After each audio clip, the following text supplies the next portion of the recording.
News చూస్తున్నారు. వరుసగా 7వ రోజు పాక్ కవ్వింపు చర్యలకు దిగింది.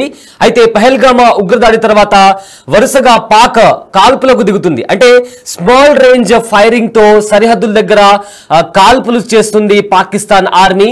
దాన్ని ధీటుగా ఇండియన్ ఆర్మీ కూడా సమాధానం ఇస్తూనే వస్తుంది. అయితే భారత్ పాకిస్తాన్ మధ్య యుద్ధ టెన్షన్ నెలకొన్న నేపథ్యంలో సరిహద్దుల్లో మరోసారి పాక్ కవ్వింపు చర్యలకు దిగింది. వరుసగా 7వ రోజు సరిహద్దుల్లో పాక్ కాల్పులు జరిపింది. అయితే భారత ఆర్మీ చెక్ పోస్టులే టార్గెట్ గా పాకిస్తాన్ కాల్పులు చేస్తుంది. అయితే ఈసారి కుప్వారా, యూరి, అఖ్నూర్ సెక్టార్ లో కాల్పులు చేసింది. పాక్ సైన్యానికి ధీటుగా ఇండియన్ ఆర్మీ కూడా రెస్పాన్స్ ఇచ్చింది. అయితే భారత్ పాక్ తో ఈ నేపథ్యంలో అమెరికా చర్చలు జరుపుతోంది. భారత్ పాక్ లకు US secretary Marco Rubia call చేశారు. ఇరు దేశాలు సంయమనం పాటించాలంటూ కూడా సూచించారు. అయితే ఉగ్రవాద పోరులో భారత్ కు ఎల్లప్పుడూ అండగానే ఉంటామని కూడా అమెరికా హామీ ఇచ్చింది. శాంతిని పరిరక్షించాలంటూ కూడా సూచించింది అమెరికా. అయితే కాశ్మీర్ అంశంపై ఈ నేపథ్యంలో కేంద్ర కేబినెట్ లో చర్చలు జరుగుతున్నాయి. పాకిస్తాన్ కు షాక్ ఇచ్చేలా కూడా ఇప్పటికే కేంద్ర ప్రభుత్వం కొన్ని నిర్ణయాలు తీసుకున్న పరిస్థితి కనిపిస్తుంది. అయితే పహల్గామ్ ఉగ్రదాడిలో 26 మంది అమాయకులను బలి తీసుకున్నారు ఉగ్రవాదులు. ఈ నేపథ్యంలో పాకిస్తాన్ ఇంకా భారత్ మధ్య ఉద్రిక్తత వాతావరణం కనిపిస్తుంది. అయితే ఇప్పటికే భారతదేశం పలు కీలక అంశాలపైన నిర్ణయం తీసుకుంది. సింధు జలాల ఒప్పందం కావచ్చు, అటారీ బార్డర్ ని క్లోజ్ చేయడం, ఇలా పలు రకాల నిర్ణయాలు తీసుకుంది. ఈ నేపథ్యంలో పాకిస్తాన్ ఇంకా భారత్ మధ్య యుద్ధ మేఘాలు కనిపిస్తున్నాయి.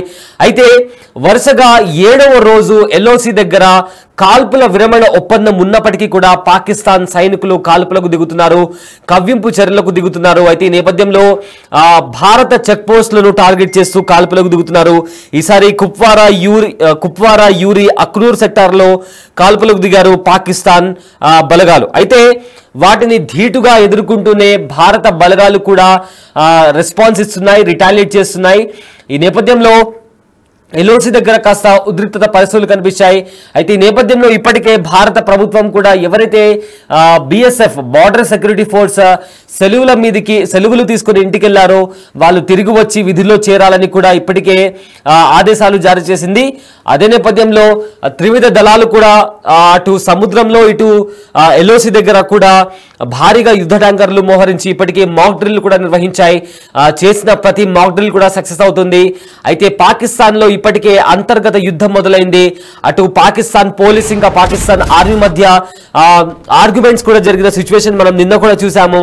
అయితే పాకిస్తాన్ వైపు ఇప్పటికే బలోచిస్తాన్ లిబరేషన్ ఆర్మీ కూడా ఛాన్స్ దొరికిన ప్రతిసారి పాకిస్తాన్ ఆర్మీ వాహనాలను, పాకిస్తాన్ ఆర్మీ ప్రాజెక్టులను టార్గెట్ చేసి అక్కడ కాల్పులు జరిగిన నేపథ్యంలో ఇప్పటికే పాకిస్తాన్ కి సంబంధించిన 102 మంది పాకిస్తాన్ సోల్జర్స్ కూడా చనిపోయారు. అయితే ఎన్నో సమస్యలతో కొట్టిమిట్టాడుతున్న పాకిస్తాన్ అంతర్గత యుద్ధంతో కూడా కొట్టిమిట్టాడుతుంది. ఇప్పుడు ఏకంగా ఎన్నో సార్లు భారతదేశం హెచ్చరించినప్పటికీ పదే యుద్ధానికి కాలు దువ్వుతుంది పాకిస్తాన్. అయితే ఎప్పటిలా కాకుండా ఈసారి ఖచ్చితంగా కఠిన చర్యలతో పాటు ప్రతీకార దాడి కూడా చాలా తీవ్రంగా ఉంటుందని కూడా భారత్ చెప్తూ వస్తుంది.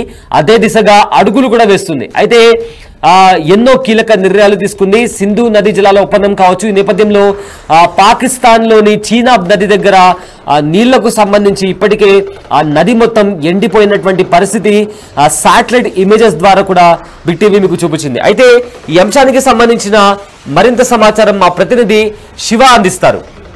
వ్యక్తం చేస్తూ మొత్తం కంప్లీట్ గా రాత్రి సమయాల్లో కవ్వింపు చర్యలకు పాల్పడుతూ వారి దగ్గర ఉన్న చిన్న ఆయుధాలతో కాల్పులకు తెగబడుతుంది. భారతదేశంలోని భారత్ సరిహద్దుల్లోని ఆర్మీ చెక్ పోస్టులే టార్గెట్ గా చేసుకుని ఆర్మీ చెక్ పోస్టులపై దాడులకు తెగబడుతుంది. దీనికి ధీటుగా భారత సైన్యం కూడా తగిన బదులైతే ఇస్తోంది. ఇక మొదట 24, 25 అర్ధరాత్రి, తర్వాత 26, 27 అర్ధరాత్రి, తర్వాత 30 ఫస్ట్ అర్ధరాత్రి, అంటే నిన్న నుంచి ఏప్రిల్ 30, మే 1 నిన్న అర్ధరాత్రి సమయంలో కూడా కాల్పుల విరమణ ఒప్పందాన్ని ఉల్లంఘించి ఇటు పాకిస్తాన్ సరిహద్దుల్లోని మొత్తం ఏదైతే అఖ్నూర్ కానీ, ఉరి, అలాగే పూంచ్ సెక్టార్లు, ఇతర బారాముల్లా సెక్టార్లకు సంబంధించిన బోర్డర్స్ ఏవైతే ఉన్నాయో ఆ బోర్డర్స్లో పాక్ సైన్యం కాల్పుల విరమణ ఒప్పందాన్ని ఉల్లంఘించి వాటికి కాల్పులకు తెగబడుతోంది. ఇటు భారత సైన్యం కూడా ధీటుగా సమాధానం ఇస్తున్న పరిస్థితి అయితే కనిపిస్తోంది. అయితే ఇక యుద్ధానికి సిద్ధమంటూనే ఇటు పాకిస్తాన్ కూడా మాపై ఎప్పుడైనా భారత్ దాడి చేసే అవకాశం ఉందని ప్రపంచానికి వారు తెలియజేస్తూ రాత్రి సమయంలో అంటే ఒకవైపు భయపడుతూనే రాత్రి సమయంలో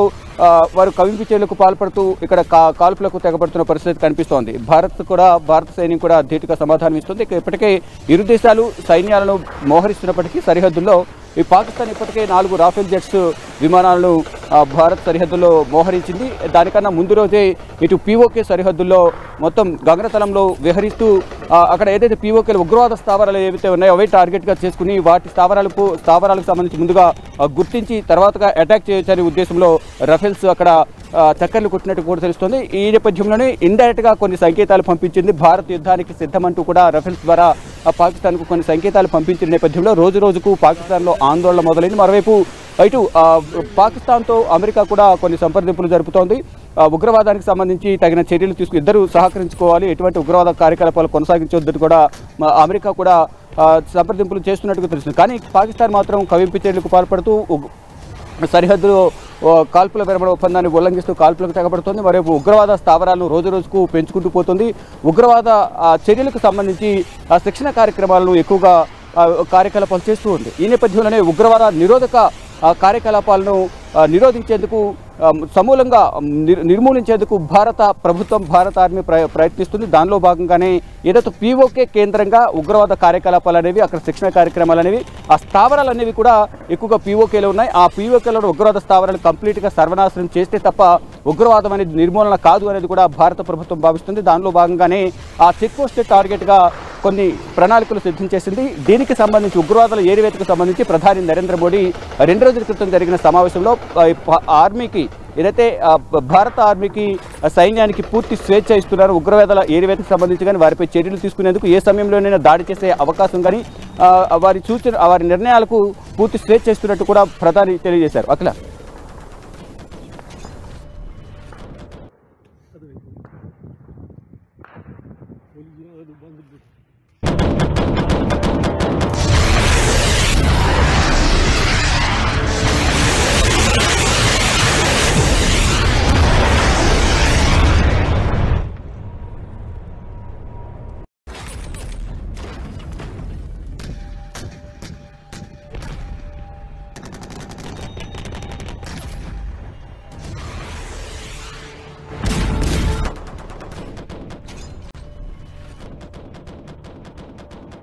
అనేది కూడా పాకిస్తాన్ భావిస్తుంది. దానిలో భాగంగానే రాత్రి సమయంలో గత 6 రోజులుగా అంటే ఇప్పుడు నిన్న రాత్రితో కంపేర్ చేస్తే 7వసారి ఈ కాల్పుల విరమణ ఒప్పందాన్ని ఉల్లంఘించి ఏదో ఒక విధంగా భారత సైన్యాన్ని ఎవరొకరిని హతమార్చాలి, ఎవరొకరిని కాల్చి చంపాలనే ఉద్దేశంతో కాల్పుల ద్వారా వారు ప్రయత్నిస్తున్నారు. దానిలో భాగంగానే ఈ కాల్పుల విరమణ ఒప్పందాన్ని ఉల్లంఘించి ఈ పూంచ్ సెక్టర్లో కానీ ఉరి కానీ అఖ్నూర్ సెక్టర్లలో ఈ కాల్పులకు తెగబడుతున్న పరిస్థితి కనిపిస్తుంది. దానికి ధీటుగా భారత సైన్యం కూడా భారీగా బలగాలు మోహరించాయి. ఎప్పుడు ఏ సమయంలో పాకిస్తాన్ దాడి చేసినా ప్రతి దాడి చేయడానికి ఇటు పాకిస్తాన్ ఆర్మీపై భారత సైన్యం సిద్ధంగా ఉంది.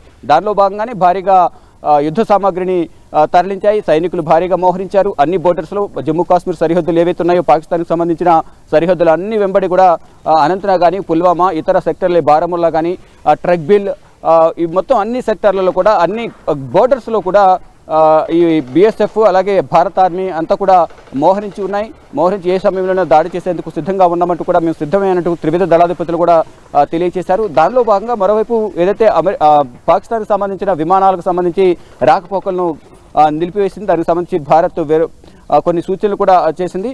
దానికి సంబంధించి మరోవైపు ఏదైతే మీరు అడిగినట్లుగా శాంతి ఒప్పందం ఏదైతే పాకిస్తాన్కు భారత్కు మధ్య శాంతి ఒప్పందానికి అమెరికా ప్రయత్నిస్తున్నప్పటికీ పాకిస్తాన్ మాత్రం పైకి చెప్తున్నప్పటికీ కూడా భారత్ మాపై అటాక్ చేసే అవకాశం ఉంది, ఏ సమయంలోనైనా మాపై దాడి చేస్తుంది అంటూ కూడా పైకి ప్రపంచానికి తెలియజేసే విధంగా కూడా వారు సానుభూతి పొందేందుకు చెప్తున్నప్పటికీ రాత్రి సమయంలో మాత్రం దొంగ దెబ్బ తీసేందుకు ప్రయత్నిస్తూ ఉన్నాయి. ఈ నేపథ్యంలోనే వారు ఏ సమయంలో ఏ దాడి చేసినా ప్రతిదాడి చేయడానికి మేము సిద్ధంగా ఉన్నామంటూ కూడా భారత సైన్యం ప్రతిదాడి చేస్తూ ఉన్నాయి. మొత్తంగా చూసుకుంటే ప్రజెంట్ ఉగ్రవాదుల కాల్పుల అనంతరం పెహల్గాంలోని బైసరన్ వ్యాలీలో ఉగ్రవాదుల కాల్పుల అనంతరం ఆ కాల్పులు 26 మంది చనిపోవడంతో భారత్ ధీటుగా దీనికి సమాధానం చెప్పాలి, ఎవరైతే ఉగ్రదాడి చేశారో వారికి శిక్షణ ఇచ్చిన వారు కానీ వారికి ఆశ్రయించిన ప్రాంతాన్ని కానీ తుడిచిపారేస్తామంటూ కూడా ప్రధాని ముందే వారికి హెచ్చరికలు జారీ చేశారు. దానికి అనుగుణంగానే ఢిల్లీ వేదికగా కీలక పరిణామాలు చోటు చేసుకుంటున్నాయి. ప్రధాని నరేంద్ర మోడీ నివాసంలో హై లెవెల్ సమావేశం కానీ తర్వాత త్రివిధ దళాలతో సమావేశం జరగడం, మళ్ళా నిన్న మూడు సమావేశాలు నిర్వహించి కీలక నిర్ణయాలు తీసుకోవడం, ఇదంతా కూడా పాకిస్తాన్ సైన్యం పైన పాకిస్తాన్ పైన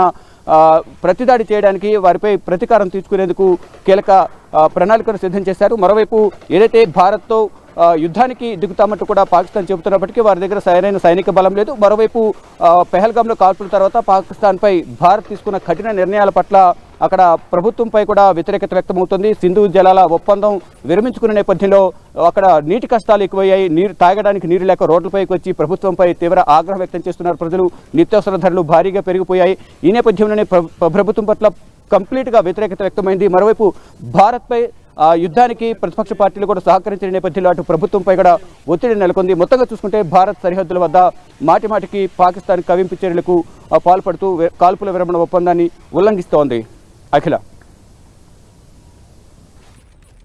రైట్, జమ్మూ కాశ్మీర్లోని నియంత్రణ లేఖ వెంబడి పలు చోట్ల పాకిస్తాన్ సైన్యం కాల్పులు జరుపుతూ కవ్వింపు చర్యలకు పాల్పడుతోంది. అయితే దీన్ని స్మాల్ ఆర్మ్ ఫైరింగ్ అంటారు. అయితే పాకిస్తాన్ దళాలు వరుసగా 7వ రోజు సరిహద్దుల్లో కాల్పులు జరుపుతున్నాయి. పాకిస్తాన్ కేంద్రంగా పనిచేస్తున్న ఉగ్రవాదులు 26 మందిని చంపిన తర్వాత రెండు దేశాల మధ్య ఉద్రిక్తతలు పెరుగుతున్న నేపథ్యంలో ఈ ఘటన చోటు చేసుకుంది. అఖ్నూర్, కుప్వారా, యూరి జిల్లాల్లో తాజాగా కాల్పులు జరిగాయని చెప్పి కూడా ఇప్పటికే అధికారులు చెబుతున్నారు.